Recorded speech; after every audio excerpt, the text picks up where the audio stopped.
Et puis par ailleurs, je réponds la même chose, mais j'insiste, il faut développer l'alternative ferroviaire. On a beaucoup de choses à faire pour améliorer l'offre de train en France, pour l'améliorer en quantité, l'améliorer en qualité, renforcer le réseau ferroviaire, moderniser ce réseau. Donc il y a des choses à faire effectivement pour qu'on ne se retrouve pas dans des situations d'enclavement des territoires, qui est beaucoup mis en avant.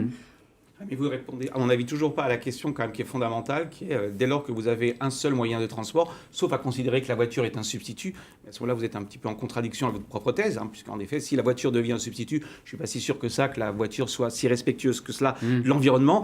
Vous avez un problème d'abord potentiellement de monopole, sauf à vouloir mettre de la concurrence dans le rail, ce qui n'est pas visiblement pour demain, en tout cas en France. Vous ne résolvez pas, à mon avis, cette question. Et puis on rejoint cette question du coût économique. Dans le coût économique, il n'y a pas seulement le coût en temps, prendre plus de temps, ça a un coût, on peut le contester, mais c'est la réalité économique.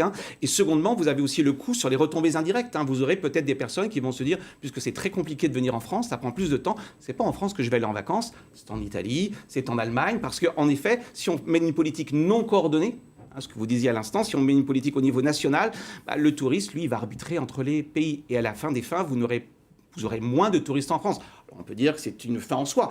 Mais si c'est une fin en soi, il faut le mettre dans le débat public. Il faut dire, voilà, nous voulons moins de pollution climatique. Pourquoi pas? En tout cas, à cause de l'aérien.